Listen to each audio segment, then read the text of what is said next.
दिल्ली से देहरादून के बीच greenfield express highway का जो निर्माण हो रहा है, वह इस विकास की धुरी बनने जा रही है। बहनों और भाइयों, क्या नहीं था हमारे इस सहारनपुर में। मां गंगा और मां यमुना की कृपा थी, असीम कृपा। दुनिया की सबसे उर्वरा भूमि, यहां का मेहनती किसान, जिन अन्नदाता किसानों और जिन यहां के हस्तशिल्पी और कारीगरों की कारीगरी के सामने दुनिया फेल थी। जिन अन्नदाता किसानों को स्वतंत्र भारत में पहली बार सम्मान देने का काम किया था, इसी माटी के लाल किसानों के मसीहा चौधरी चरण सिंह जी ने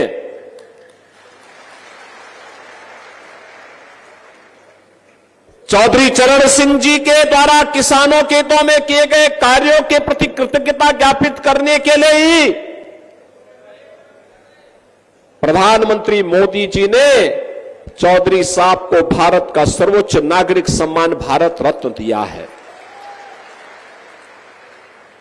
बहनों और भाइयों, इन मेहनतकश किसानों, श्रमिकों, कारीगरों, हस्तशिल्पियों के सामने दुनिया फेल थी।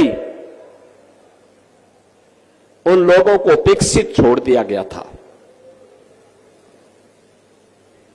सपा हो, बसपा हो, कांग्रेस हो, इन सरकारों की दंगा पॉलिसी के शिकार हो गए थे। यहां का विकास बाधित हो गया था।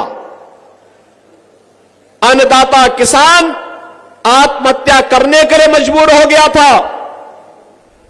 नौजवान पलायन करने के लिए मजबूर हो गया था। बेटियां सुरक्षित नहीं थी, व्यापारी सुरक्षित नहीं था,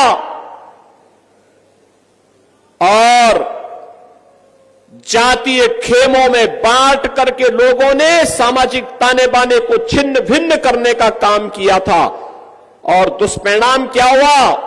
कभी देश गुलाम हुआ, कभी हमारे ऐतिहासिक पृष्ठभूमि से जुड़े हुए आस्था के केंद्र तोड़े गए, कभी कावड़ यात्रा पे रोक लगाई गई, कभी सिख विरोधी दंगे होते हैं। कहीं पर किसी भी प्रकार की कोई व्यक्ति अपने आप को यानी सुरक्षित महसूस तो नहीं करता था। और जिस सहारनपुर में असीम संभावना थी, प्रकृति और परमात्मा की सीम कृपा थी कि वह शिक्षा के केंद्र के रूप में काशी की तर्ज पर विकसित हो, उसको मजहबी उन्माद और फतवों का शहर बना करके रख दिया गया। यह है देश के खिलाफ साजिश करने वालों की करतूत।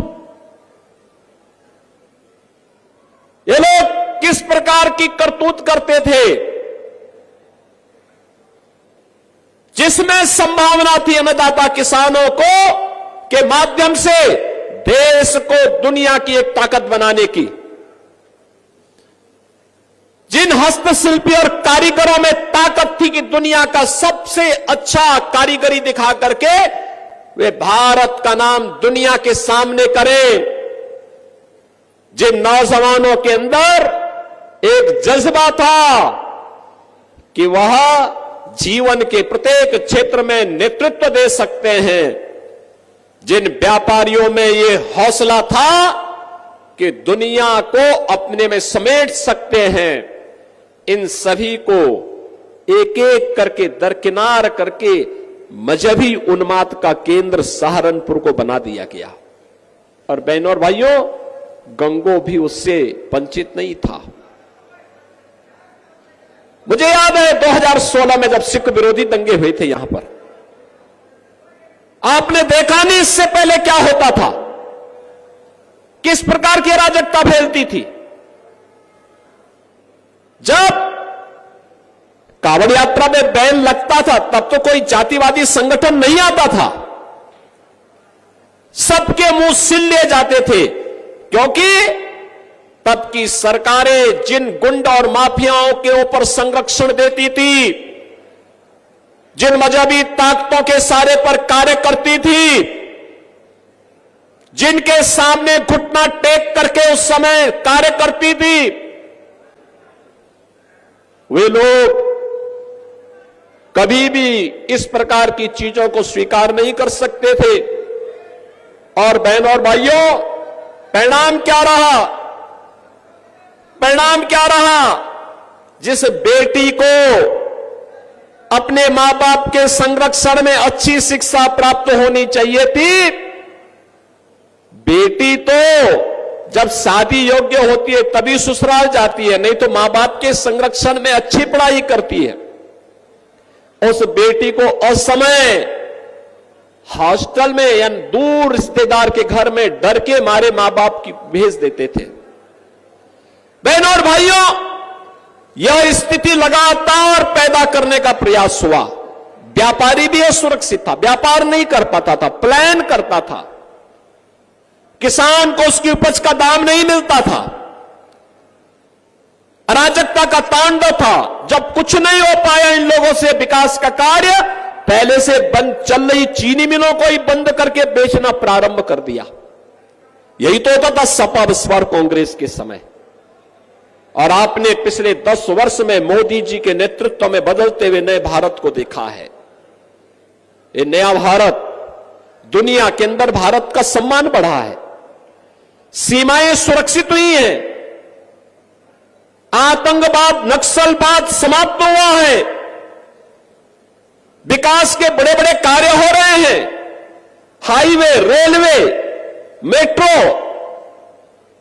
यूनिवर्सिटी, मेडिकल कॉलेज, इंजीनियरिंग संस्थान, ये सभी कार्य हो रहे हैं। और गरीब कल्याणकारी योजनाओं की तो कोई सानी ही नहीं। क्या मोदी जी ने योजनाओं का लाभ देते समय किसी की जाति देखी थी क्या? 80 करोड़ लोगों को पिछले 4 वर्ष में फ्री राशन मिल रहा है। 80 करोड़ लोगों की देश के अंदर भूख का कलंक सदैव के लिए समाप्त हो जाए। जो भूख कांग्रेस ने दी थी देश को, जिस देश के गरीबों को भूखों मरने के लिए कांग्रेस के नेतृत्व ने छोड़ दिया था, कांग्रेस, सपा, बसपा ये सब एक ही थैले के चट्टे बट्टे हैं, कोई अलग नहीं है। ये वोटों के सौदागर हैं, चुनाव के समय दिखेंगे, बाकी संकट के समय सब गायब हो जाएंगे, गायब हो जाएंगे, किसी का आता पता नहीं होता है। और बहनों और भाइयों, यही कहने के लिए आए हैं हम लोग कि इस देश को भूखों मरने के लिए छोड़ दिया था कांग्रेस ने, सपा ने, बसपा ने। देश को 80 करोड़ लोगों को फ्री में राशन मोदी जी के नेतृत्व में मिल रहा है, अगले 5 वर्ष तक निरंतर मिलेगा। कोरोना में दुनिया उभर नहीं पाई अभी तक, लेकिन भारत में कोई संकट कोरोना का नहीं। 60 करोड़ गरीबों को देश के अंदर 5 लाख रुपए की स्वास्थ्य बीमा का कवर। कोई गरीब इससे पहले बीमार होता था, लगता था परिवार अब तबाह हो जाएगा, लेकिन बहनों और भाइयों, आज आपके पास एक गारंटी है। अगर कोई दुर्भाग्य से बीमार हुआ तो कह सकता है 5 लाख रुपए की स्वास्थ्य बीमा का कवर मेरे पास है, मैं उपचार कराऊंगा। और अगर उसके पास वह भी नहीं बन पाया है तो मेरे पास तो कोई भी विधायक, ये कीरत सिंह हो या मुकेश चौधरी हो या स्वयं प्रदीप चौधरी हो, ये कोई भी अगर मुझे पत्र लिख देता है या कोई पीड़ित भी पत्र लिख देता है, मैं बीमार हूं, मेरा आयुष्मान कार्ड नहीं बन पाया, मुझे पैसे की आवश्यकता है, मैं लखनऊ से तुरंत पैसा भेजता हूं उसके खाते में। क्योंकि ये जाति के नाम पर देखने वालों के लिए, वोट बैंक के सौदागरों के लिए वो उसकी जाति हो सकती होगी, लेकिन बहनों और भाइयों, मेरे लिए वो प्रदेश का मतदाता है, प्रदेश का नागरिक है, उसके हितों का संरक्षण करना मेरा दायित्व है। और उसको हर प्रकार की सुरक्षा देना, उसकी समृद्धि के लिए कार्य करना मेरा दायित्व है। और हम बिना किसी संकोच के उसको पैसा पहुंचाते हैं। हमने कभी प्रोपेगेंडा नहीं किया, कभी नहीं किया। ये जितने हमारे जनप्रतिनिधि हैं, जो भी मुझे लिखता है, हम उसको तत्काल पैसा भेजते हैं, क्योंकि हमारा नागरिक है, उसको अधिकार है, स्वस्थ जीवन जीने का उसका अधिकार है। और मोदी जी ने आयुष्मान भारत के अंदर देश के 60 करोड़ लोगों को अधिकार दिया।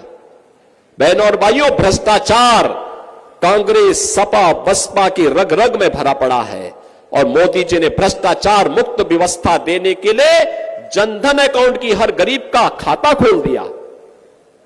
यही परेशानी है इन लोगों को कि मोदी जी ने क्यों खोल दिया, क्योंकि अब तो गरीब का पैसा सीधे उसके अकाउंट में जा रहा है। इनको परेशानी है। 12 करोड़ अन्नदाता किसान को प्रधानमंत्री किसान सम्मान निधि का लाभ मिल गया। अनुमान करिए 12 करोड़ किसान 6,000 रुपए सालाना प्राप्त कर रहा है। बहनों और भाइयों, 12 करोड़ गरीबों के घर में शौचालय बन गए। 10 करोड़ गरीबों को उज्ज्वला योजना का फ्री में सिलेंडर मिल गया।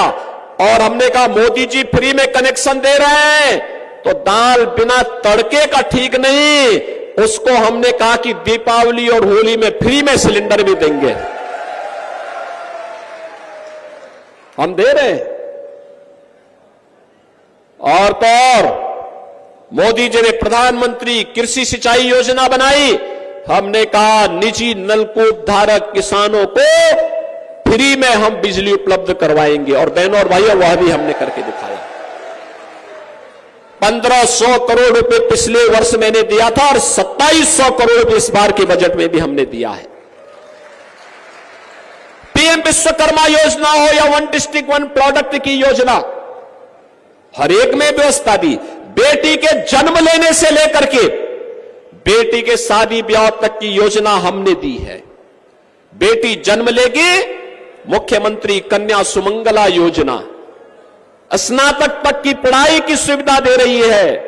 और बेटी शादी ब्याह के योग्य होगी, 51,000 रुपए की राशि उस बेटी की शादी के लिए मुख्यमंत्री सामूहिक विवाह योजना के अंतर्गत उस बेटी के लिए यह भी हम लोग उपलब्ध करवा रहे हैं। नौजवान के लिए पीएम स्टैंड अप की योजना है, स्टार्टअप की योजना है, पीएम मुद्रा की योजना है। सरकारी नौकरियों में कोई भेदभाव नहीं, अब सरकारी नौकरियां निकलती हैं। हमारे सहारनपुर के नौजवान भी भारी संख्या में उसमें भर्ती होते हैं। पुलिस की भर्ती हो या शिक्षकों की भर्ती हो या कोई भी सरकारी भर्ती हो।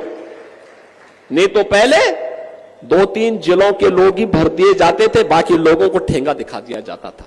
हमने कहा नहीं चलेगा, 75 के 75 जनपदों की भर्ती होगी।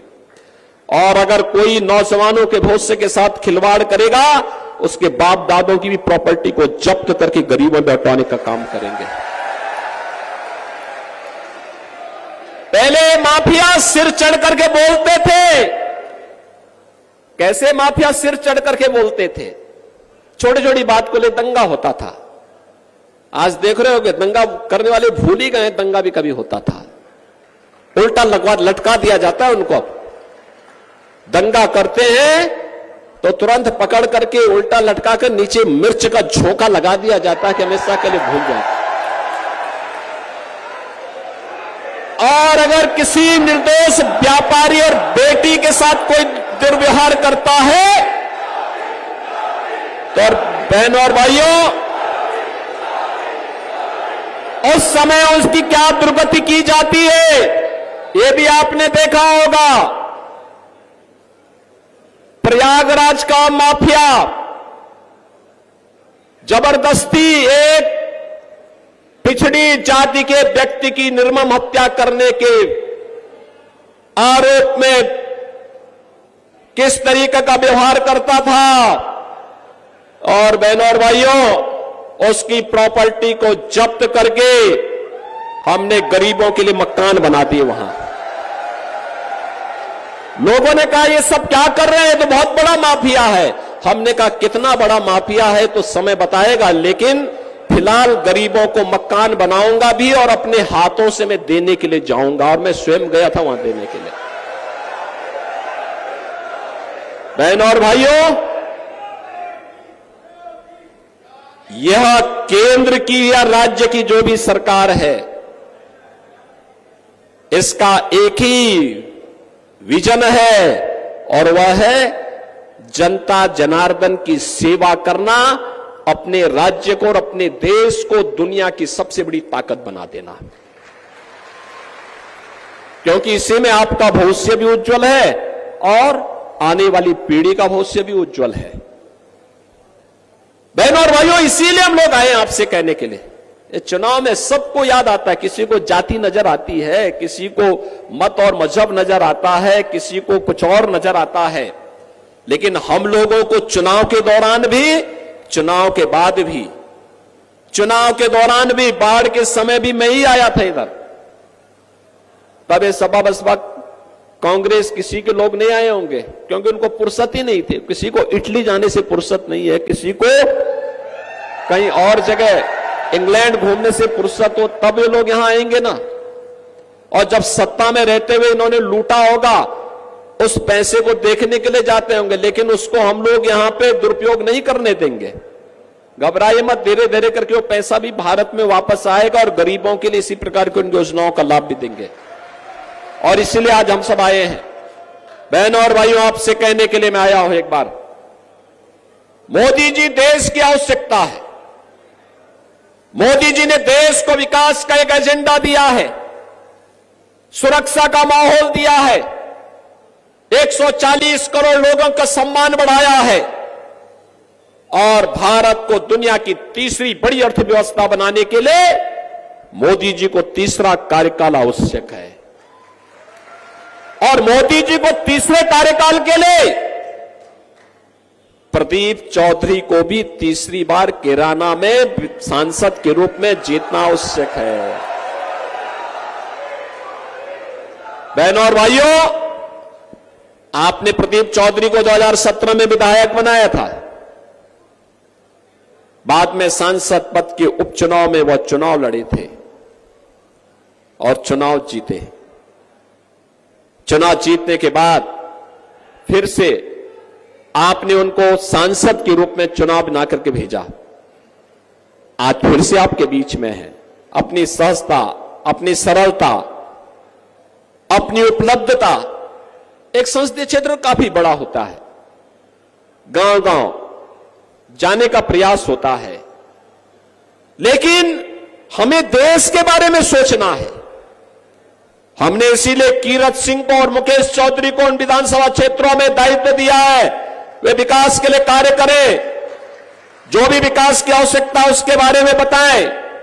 ये दोनों लोग मेहनत करते हैं, कार्य करते हैं, प्राणपण से जुड़ते हैं और तब जाकर के विकास की योजनाएं आती हैं। बाढ़ संबंधी समस्या का समाधान करने में लोग सफल हो पाते हैं।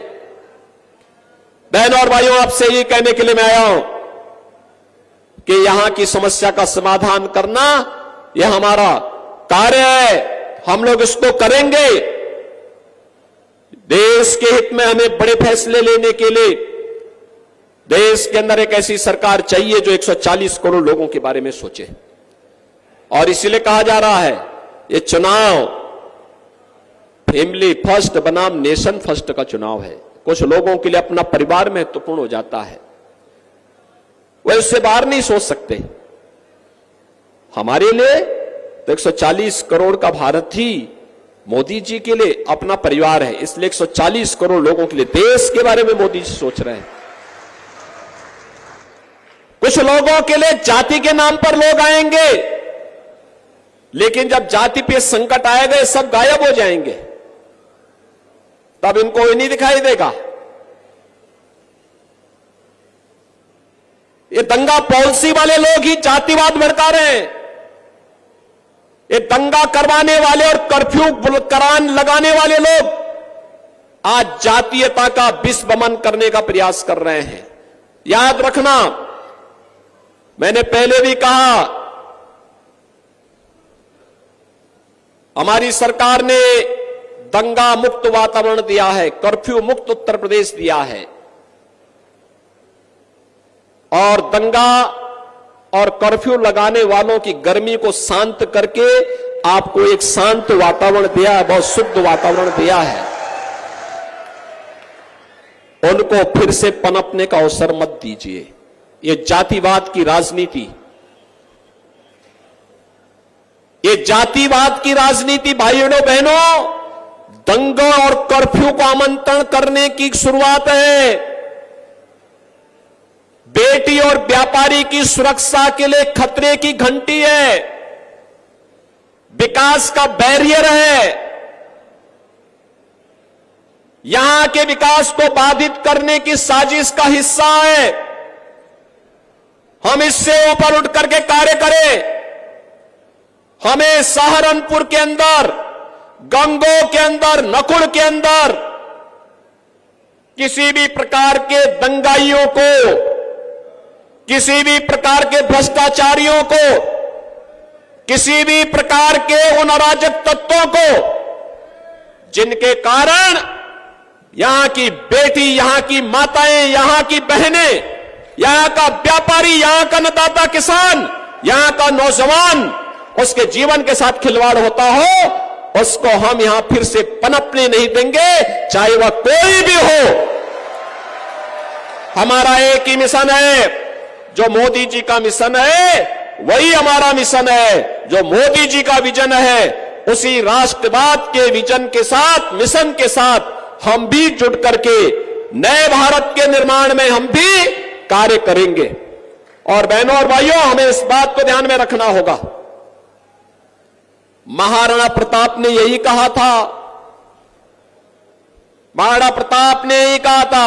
उन्होंने कहा था, मैं किसी भी धर्मी के सामने, किसी विदेशी आक्रांता के सामने मैं सिर नहीं झुका सकता।